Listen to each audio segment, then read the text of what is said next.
नमस्कार दोस्तों, स्वागत है आप सभी लोगों का विद्यार्थी कम्युनिटी के डिजिटल प्लेटफॉर्म में, जहां हम देखेंगे आज छत्तीसगढ़ राज्य की 6वीं नई औद्योगिक नीति के बारे में संपूर्ण जानकारी आप लोगों को देने की मैं पूरी कोशिश करूंगा। आप लोगों को मालूम होगा कि छत्तीसगढ़ जो होती उद्योग के क्षेत्र में लगातार आगे बढ़ रहा है और हमारे जो जीडीपी जो रहता है ना, जिसे स्टेट जीएसडीपी बोलते हैं, उनमें उद्योग क्षेत्र का योगदान सबसे ज़्यादा है। उसके बाद सेवा क्षेत्र का, फिर जो होती है अपना कृषि क्षेत्र को।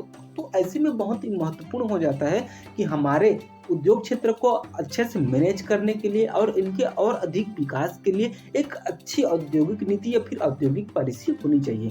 क्योंकि पिछले पांचवी जो नवीन औद्योगिक नीति थी, उसका समापन हो चुका है। इस बार नया औद्योगिक नीति छत्तीसगढ़ शासन ने जारी किया है। तो चलिए हम उनमें कौन-कौन से जो हमारे उद्योग से संबंधित प्रावधान किए गए हैं, कौन-कौन से फैसिलिटी दी गई है, किस क्षेत्र को आगे और बढ़ाने की कोशिश की गई है, ऐसे बहुत सारे की पॉइंट है जिनके बारे में हम चर्चा करेंगे। और इनसे संबंधित जो क्वेश्चन है आने वाले बहुत सारे एग्जाम में आप लोगों को देखने को निरंतर मिलेंगे, क्योंकि जो औद्योगिक नीति है वो 5 वर्षों में जारी की जाती है। तो अगले आने वाले 5 वर्षों में बहुत सारे इनसे संबंधित क्वेश्चन पूछे जाएंगे। और रिसेंटली जो एग्जाम होंगे, जैसे कि पीएससी हो गया, प्री हो गया, मेंस हो गया, मेंस में देखना इनसे संबंधित बहुत सारे एग्जाम आएंगे। प्री में तो आएंगे ही आएंगे।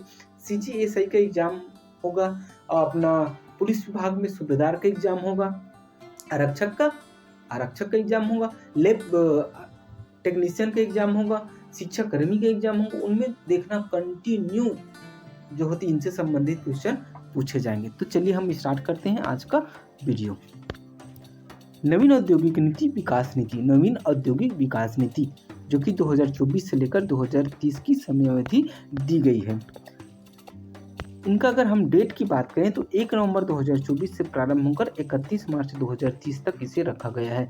एक्चुअली इसका डेट होना चाहिए था 31 अक्टूबर 2030, लेकिन इन्हें थोड़ा और बढ़ाकर इसे 31 मार्च 2030 किया गया। 29 होना चाहिए था ना, 31 अक्टूबर 2029, तभी तो 5 साल होगा, लेकिन इसे 31।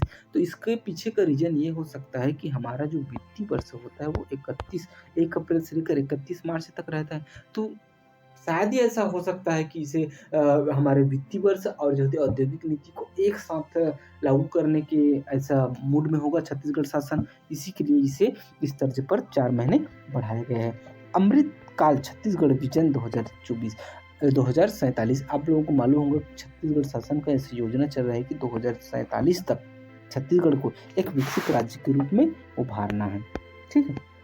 नीति का अगर लक्ष्य की बात करूं तो समग्र औद्योगिक विकास नीति के माध्यम से रोजगार सृजन एवं अग्रणी औद्योगिक राज्य की परिकल्पना।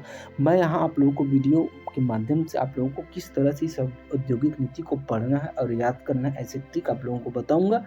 आप हमारे इसे का पीडीएफ हमारे टेलीग्राम चैनल से प्राप्त कर सकते हैं। आप सर्च कीजिएगा विद्यार्थी कम्युनिटी, तो आप लोगों को टेलीग्राम में मिल जाएगा। साथ ही साथ आप मैं नीचे कमेंट बॉक्स में इसका लिंक कमेंट कर दूंगा, जिससे आप आसानी से ज्वाइन हो जाइएगा और इससे संबंधित और शॉर्ट नोट्स बनाने की पूरी कोशिश कीजिएगा। मैं फिर भी कोशिश करूंगा कि आपको शॉर्ट से शॉर्ट तरीके में आप लोगों को बताऊं, जिससे आप लोगों को याद हो जाए। चलिए आगे बढ़ते हैं। नवीन औद्योगिक विकास नीति के रोजगार की रणनीति की अगर मैं बात करूं तो इसमें रोजगार की नीति से संबंधित प्रथम बार 100 से अधिक स्थानीय रोजगार सृजन की बात कही गई है। किसी स्तर पर bespoke पैकेज के स्तर पर प्रथम बार राज्य के निवासी के प्रशिक्षण पर प्रति व्यक्ति 15,000 की प्रशिक्षण प्रतिवृत्ति की बात कही गई है। तो इसका मतलब यह है कि अच्छे से अच्छे पोस्ट के लिए व्यक्तियों को और अच्छी ट्रेनिंग दी जाएगी, जिसके लिए 15,000 रुपये प्रशिक्षण क्षतिपूर्ति यानी कि स्टाइपेंड दिया जाएगा। कुशल रोजगार को बढ़ावा दिया जाएगा। 5 वर्ष तक 75% की ईपीएफ प्रतिपूर्ति अधिकतम 1 करोड़ रुपये प्रति वर्ष दी जाएगी। चलिए आगे देखते हैं। निःशक्तों को स्थायी नौकरी प्रदान करने पर शुद्ध वेतन का 40% अनुदान 5 वर्ष की अवधि हेतु प्रति कर्मचारी अधिकतम 5 लाख रुपए तक दिया जाएगा। नीति के अंतर्गत स्वरोजगार मूलक उद्यम क्रांति योजना का प्रावधान किया गया है। आगामी 5 वर्षों 5 वर्ष रोजगार लक्ष्य आगामी 5 वर्ष में छत्तीसगढ़ शासन का लक्ष्य रखा गया है कि 5 लाख हम नौकरी देंगे। ठीक है, चलिए आगे बढ़ते हैं। नवीन औद्योगिक विकास नीति में नवीन कौन कौन से नवीन पहल किए गए हैं इसको देखते हैं। राज्य सेवानिवृत्त अग्निवीर सैनिकों, आत्मसमर्पित नक्सली अग्निवीर हो गया। सेवानिवृत्त अग्निवीर आत्मसमर्पित नक्सलियों के लिए 10% अधिक अनुदान दिया जाएगा। अगर ये लोग कोई भी उद्योग खोलते हैं, कौन कौन, अग्निवीर लोग या फिर अपना नक्सली लोग जो आत्मसमर्पित कर दिए हैं, तो उन्हें इनमें बहुत सारे पैकेज मिलेगा। कौन कौन से पैकेज मिलेगा आगे हम देखेंगे। प्रथम बार एमएसएमई यानी कि लघु सूक्ष्म एवं मध्यम उद्योग तथा बृहद उद्योगों को हेतु पृथक जो होती पैकेज दिए गए हैं। प्रथम बार एमएसएमई सेवा उद्यमों एवं बृहद सेवा उद्यमों को प्रोत्साहन दिया जाएगा। चलिए आगे देखें। राज्य की आवश्यकता एवं विशिष्टता का अनुरूप विशिष्ट उत्पाद हेतु पृथक से विशेष आर्थिक निवेश प्रोत्साहन योजना स्टार्ट किया गया है। अब विशिष्ट उत्पाद सेक्टर में 200 करोड़ से अधिक निवेश वाले प्रथम 5 एंकर उद्यमों को 5% अनुदान दिया जाएगा। ठीक है, चलिए अब देखते हैं हमारे सरलीकृत एवं संतुलित नीति क्या है। उद्यम आकांक्षा की अवधि 2 वर्ष से बढ़ाकर 5 वर्ष की गई है। प्रभावशाली क्रियान्वयन एवं त्वरित निर्णयों हेतु मंत्रिमंडलीय उप समिति का गठन किया गया है। भारत सरकार की एमएसएमई मतलब लघु मध्यम एवं लघु सूक्ष्म एवं मध्यम की परिभाषा के अनुरूप उद्यम श्रेणियों को निर्धारित किया जाएगा। मतलब अलग से जो एमएसएमई में और कौन कौन से उद्योग को डाला जा सकता है जिससे उसका विकास भारत सरकार के नीति के तहत किया जा सके, इसके परिप्रेक्ष्य में यह नीति लागू की गई है। चलिए आगे देखते हैं। औद्योगिक दृष्टि से पिछड़े विकास खंडों में अतिरिक्त औद्योगिक निवेश को प्रोत्साहन दिया जाएगा। राज्य के विकास खंडों को 3 समूह में वर्गीकृत किया गया है। समूह 1 में 10 विकासखंड, समूह 2 में 61 विकासखंड और समूह 3 में 75। ये आपको याद करना है। ये पिछले बार 2000 मेरे ख्याल से 22 के पीएससी में पूछा गया था कि औद्योगिक नीति के तहत छत्तीसगढ़ को कितने विकास खंडों में कौन कौन से वर्गों में बांटा गया है। तो इस बार 3 वर्गों में बांटा गया है। तीसरे समूह 1 में 10, समूह 2 में 61 और समूह 3 में 75 विकास खंड को रखा गया है। चलिए आगे देखते हैं। नवीन औद्योगिक विकास नीति ये आपका सेम है। अनुसूचित जाति अनुसूचित जनजाति वर्ग हेतु कौन कौन से प्रोत्साहन दिए गए हैं, चलिए देखते हैं। स्थायी पूंजी निवेश की अगर मैं बात करूं तो उद्यमवार विकासखंडवार 35 से 45%, अधिकतम 35 लाख रुपए से 550 लाख रुपए तक। ब्याज अनुदान की बात करें तो उद्यमवार विकासखंडवार 45 से 55% तक, अधिकतम 25 लाख से 50 लाख रुपए तक 6 से 8 वर्षों के लिए दिया जाएगा। कौन से लोगों को? अनुसूचित जाति जनजाति महिला वर्गों को, क्योंकि ये आरक्षित वर्ग हैं। और इस क्षेत्र के लोग अगर इस वर्ग के लोग अगर कोई भी उद्यम मध्यम उद्योग खोलते हैं तो उन्हें ये फैसिलिटी मिलेगी। क्या? स्थायी पूंजी में निवेश में, ब्याज अनुदान में, और जो होती विद्युत शुल्क में 6 से 10 वर्ष तक विकास खंडवार 6 से 10 वर्ष तक ये विद्युत शुल्क में छूट दी जाएगी। अगर भूमि प्रीमियम की अगर मैं बात करूं तो विभाग के अधीन, उद्योग विभाग के अधीन औद्योगिक क्षेत्र में भू प्रब्याजी में 100% तक की छूट तथा भू बाटा की एक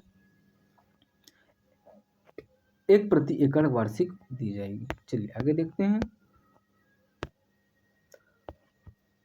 भूखंडों में आरक्षण की बात करें तो समूह 1 3 समूह में बांटा गया। तो समूह 1 और समूह 2 के विकास खंडों में स्थायी औद्योगिक क्षेत्रों में 25%, समूह 1 और समूह 2 में अगर कोई उद्योग खोलते हैं कौन? अनुसूचित जाति जनजाति और महिला वर्ग, तो उन्हें 25% तक छूट। और अगर तीसरे समूह के क्षेत्र में कोई सिंपल सा आप लोगों को समझना है कि छत्तीसगढ़ में औद्योगिक विकास नीति के तहत छत्तीसगढ़ को जो विकास खंड है ना, उन्हें 3 विकास खंडों में बांटा गया है। प्रथम में कितने कितने रखे गए हैं हमने देखा था। चलिए एक बार और देख लेते हैं, क्योंकि ये समझना बहुत ही जरूरी है। ये प्रथम में 10 विकासखंड, द्वितीय में 61, कितने कितने, प्रथम में 10, द्वितीय में 61 और तृतीय में 75 रखे गए हैं, ठीक है ना। अब यहाँ दिया गया है कि पहले और दूसरे जो विकासखंड पहले समूह और दूसरे समूह में आते हैं उन लोगों को जो होती है 25 पर, इन क्षेत्रों में अगर कोई हमारे अनुसूचित जाति जनजाति और महिला वर्ग में कोई उद्योग खोलते हैं तो उन्हें 25% तक छूट दी जाएगी। और अगर तीसरे समूह के जो विकासखंड में है उसमें अगर कोई व्यक्ति कोई अनुसूचित जाति जनजाति व्यक्ति जो होती है वो अगर कोई उद्योग खोलता है तो उन्हें 50% भूखंड में आरक्षण दिया जाएगा। और पहले दूसरे समूह में खोलते हैं तो उसे 25% तक दिया जाएगा। स्टाम्प शुल्क अन्य अनुदान की बात करें तो स्टाम्प शुल्क में छूट दी जाएगी, मार्जिन मनी अनुदान दी जाएगी और परिवहन में भी अनुदान दिया जाएगा। चलिए आगे देखते हैं। स्टार्टअप सेक्टर हेतु प्रोत्साहन 50 करोड़ के कार्पस फंड का निर्माण किया जाएगा। 3 चरणों में होगा वह 5 लाख रुपए, फिर 3 लाख रुपए और फिर जो होती 3 लाख रुपए की राशि होगी।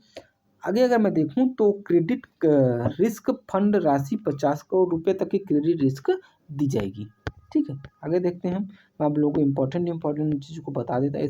MSME उद्योगों के समान एवं थ्रस्ट सेक्टर के प्रोत्साहन, ठीक है, ये इम्पोर्टेंट है। देखते हैं नेट GST में 5 से 10 वर्ष तक क्षतिपूर्ति दी जाएगी 75 से 100% तक। स्थायी पूंजी निवेश की अगर मैं बात करूं, स्थायी पूंजी निवेश में 30 से 45% तक, यानी कि 30 से 800 लाख रुपए तक। ब्याज अनुदान की बात करें तो 5 से लेकर 8 वर्ष तक 40 से 45% तक दी जाएगी। विद्युत शुल्क भी जो होती है 5 से 10 वर्ष तक छूट दी जाएगी। चलिए आगे देखते हैं हम लॉजिस्टिक क्षेत्र।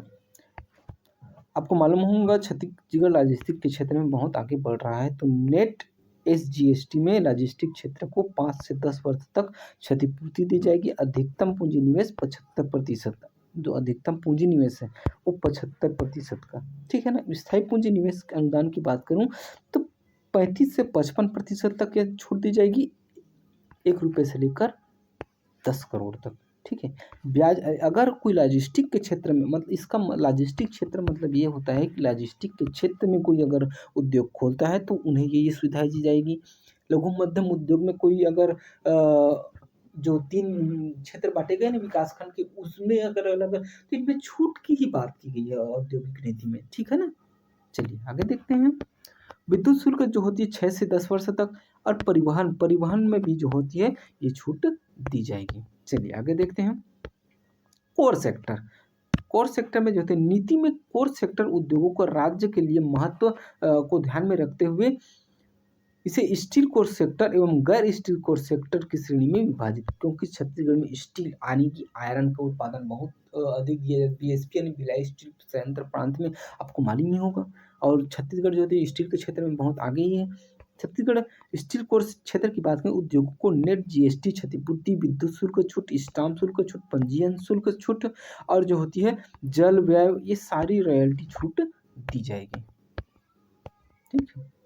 आगे देखते हैं हम थ्रस्ट सेक्टर और MSME सेक्टर कौन कौन से हैं। थ्रस्ट सेक्टर के अंतर्गत आता है फार्मास्यूटिकल एवं मेडिकल डिवाइस सेक्टर, कृषि खाद्य एवं उद्यानिकी उद्यान प्रसंस्करण सेक्टर, ऑटोमोबाइल सेक्टर, डिफेंस एवं एरोस्पेस सेक्टर, सूचना प्रौद्योगिकी हार्डवेयर सेक्टर, और आता है अपना टेक्सटाइल सेक्टर, इंजीनियरिंग सेक्टर, वनोपज पर आधारित सेक्टर, उत्पाद आधारित थ्रस्ट, ये सभी के सभी किसके अंतर्गत आते हैं, हमारे थ्रस्ट सेक्टर के अंतर्गत। और अब हम देखते हैं MSME श्रेणी की सेवा श्रेणी के अंतर्गत कौन कौन से आते हैं। लॉजिस्टिक सेक्टर अभी हमने देखा है, IT एवं IT enabled services, engineering services, research एवं डेवलपमेंट सेक्टर, साथ ही साथ इसके अंतर्गत आते हैं पर्यटन एवं मनोरंजन सेक्टर, बिजनेस सेवा सेक्टर और पर्यावरण संरक्षण से संबंधित सेवाएं। तो ये हुआ हमारा नवीन औद्योगिक नीति, जो कि 2024 से लेकर 2030 तक 31 मार्च 1 नवंबर 2024 से लेकर 31 मार्च 2030 तक यह लागू रहेगी। और इससे संबंधित और महत्वपूर्ण जो प्रावधान दिए हुए हैं मैं उसको अब टेलीग्राम में शेयर कर देता हूँ, आप लोग वहाँ से डाउनलोड करके अच्छे से नोट्स बना लीजिएगा, क्योंकि आने वाले बहुत सारे एग्जाम में आपको याद रहना चाहिए कि बहुत सारे आने वाले एग्जाम में इनसे संबंधित बहुत सारे क्वेश्चन आप लोगों को देखने को मिलेंगे। तो उम्मीद करता हूँ कि आप लोगों को आज का वीडियो बहुत ही अच्छा लगा होगा, और अगर आप लोगों को सच में अच्छा लगा होगा तो लाइक कीजिए, सब्सक्राइब कीजिए और अधिक से अधिक दोस्तों यार तक शेयर कीजिए। तो मिलते हैं हम नेक्स्ट वीडियो में, तब तक के लिए जय हिंद, जय भारत, जय छत्तीसगढ़।